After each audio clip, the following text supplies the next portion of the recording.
শুধু এখানেই শেষ নয়, বিশ্বনবী ফরমান ওয়া ইম্মা তাফি যালিকাল ইয়াউমি মাতা শাহীদান, ওই দিন যদি ওই ব্যক্তিটা ইন্তেকাল করে সে শহীদ হয়ে কিয়ামতের দিন আল্লাহর সামনে দাঁড়াবে।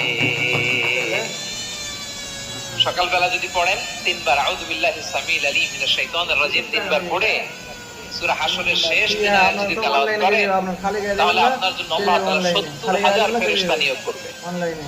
সারাদিন তারা আপনার জন্য মাগফিরাতের দোয়া করবে, আর ওই দিন ইন্তেকাল করলে আল্লাহ তাআলা শহীদ হিসেবে আপনাকে কিয়ামতের দিন দাঁড় করাবে।